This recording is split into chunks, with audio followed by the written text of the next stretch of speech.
Hello and welcome to a special DPS Q&A with DPS Interim Superintendent of Operations, Chuck Carpenter. Thanks for being here, Chuck. No, it's great to be here. Thanks for having me. Of course, and you're here because we're going to talk about the Mill levy override proposal that DPS is considering for the November 2026 ballot. The team that handles everything finance for DPS has been hard at work on this, and Chuck is here today to answer some questions about what a mill levy override is, first of all, and what it means for students in DPS and for homeowners and taxpayers here in Denver. So first question, Chuck, what is a mill levy override? We often hear MLO for short. And how is it different than a bond, which we know DPS voters just passed in 2024? Yeah, no, I mean, I think this is not the easiest thing to understand. Mm-hmm. They're similar in some ways. They're both tax ballot questions. And so you'll see it on your November ballot. It'll say, shall this happen? And a bond is usually for construction projects, things like building a new school in certain regions, maybe adding air conditioning, fixing roofs, things like that. And a mill levy override is for programmatic things. So imagine, having more arts teachers or more music teachers or more days in school or more pay for teachers, things like that. So imagine a bond is sort of the infrastructure around a school, and a mill levy is the program that brings it to life. Excellent. If this goes forward, what is the impact then on property taxes in Denver? Because we know both bonds and mill levies involve Yeah, tax. they both involve taxes. And so the proposal here is about $44 million. And to the average Denver homeowner, that'd be about $6 a month or about $70 a year. So that's what the impact would be. And that $40 million could be used really for whatever the board, the superintendent, the community thinks is the appropriate things. And, I think we've put some ideas out there that we think are important based on our assessments, but what the community wants, is important too. Absolutely. And the district actually is hosting engagement sessions with the mill levy override advisory committee, that's a mouthful, to collect input. Can you tell us about the committee and their role, and also why this community feedback is so important? Yeah, well, I think, essentially DPS is asking, property owners and citizens, like, will you increase your own taxes to do this better thing for the schools and kids in Denver? And DPS had a lot of success over the years, but I think one of the reasons we have had success is because we go out into the community and we say, the leaders in the district think this, but what do you think? And this process is modeled after our community process for the bond. In 2024, we had almost a 6-month process where we went out in all regions of the city and said, these are the projects we think are important. What do you think? And that committee had a lot of feedback and put some things in and pulled some things out. And this process is modeled after that, where we basically say, here's what we think, $44 million, how it could help Denver kids. What do you think? And so we've got, polls and other ways to give feedback. And I think it's really useful to see because what we think as administrators and people downtown is not always what you hear when you go talk to parents and people in the community. And the Mill Levy Advisory Committee is made up of community members. That's right. Not staff at all. It's all people in the community, folks that are in different organizations, parents. So it's really people that are, citizens of Denver, not staff. Excellent. They'll be involved, of course, in creating the recommendation that goes to the school board. As part of this recommendation, though, and putting this together, as you hinted, DPS leaders also have identified some critical needs that they hope will be prioritized. Can you walk us through some of those needs? Thanks for asking about our process to identify those needs. I think, every year we go through and assess our budgets and assess things that we know are happening. I think some of the data that we've been able to identifies that while salaries and wages have been able to keep up with inflation, the cost of housing and healthcare has radically outpaced that. And so I think it's just take-home pay for educators. The amount of money in your pocket is just less than it's been because of those two real cost drivers. And I know that's true for everybody. That's not just true for educators, but I think it's particularly important. These are the people that are in front of our children, teaching them, and we want them to be compensated the best we can. I think also we've identified career and technical education programming. We have hubs that were funded in the bond. That's the physical infrastructure of these hubs, though.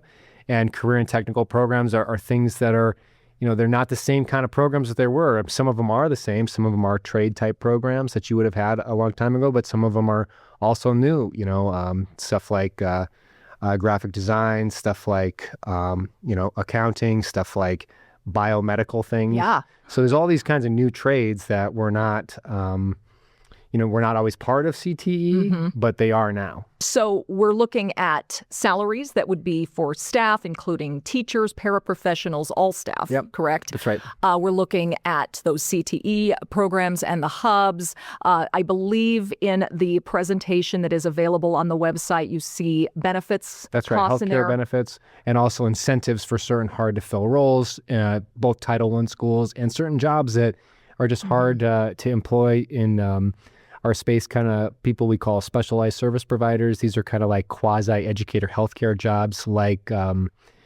psychologists, social workers, nurses, speech-language pathologists, some of those very skilled health and education crossover jobs. Got it. So some additional incentive pay That's for right. them. So these are critical needs that the district has identified.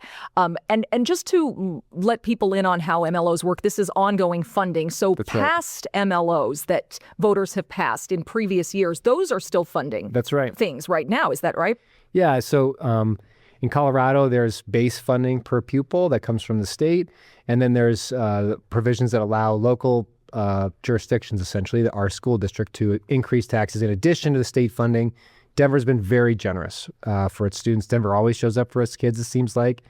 So the other things that we've funded in the past are things like PE teachers, arts teachers, music teachers, technology for students, additional literacy support. So these are things that over the years, going back to like 1988 when the first one was funded, those are all things that Denver voters have showed up and voted for, and this is the newest iteration of it.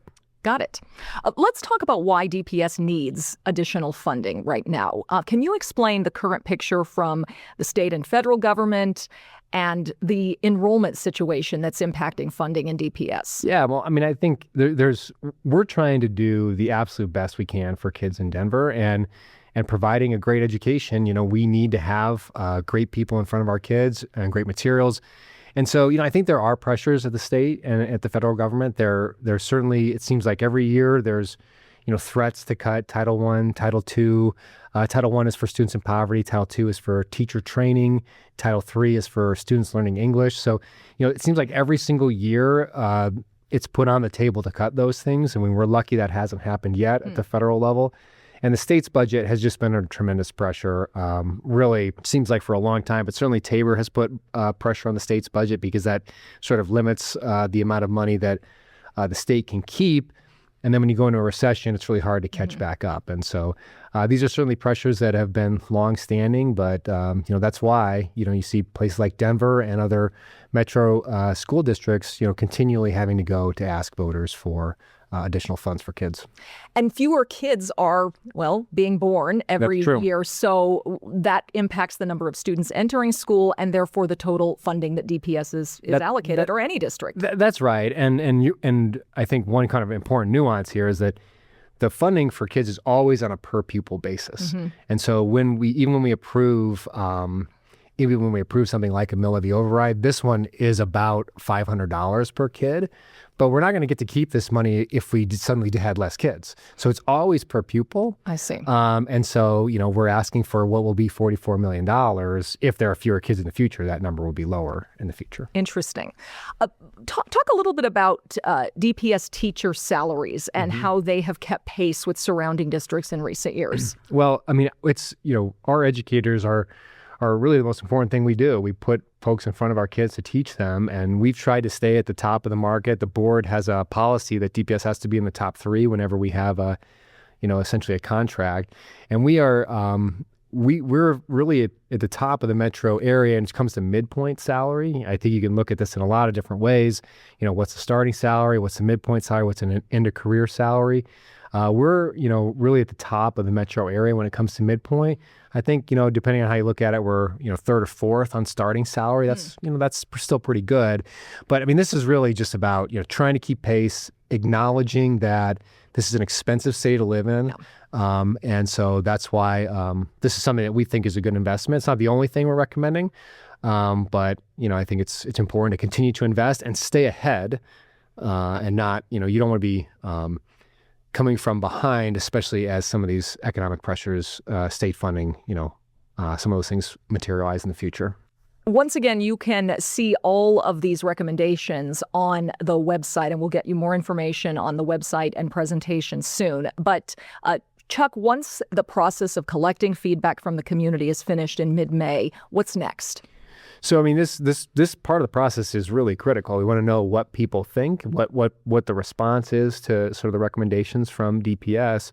And then the committee made up of community members is going to actually go sit in front of the Board of Education and basically put a presentation together and say, here's what we're recommending. We, as committee members, basically dedicate all these evenings to go all over the city and listen to what our fellow citizens have to say.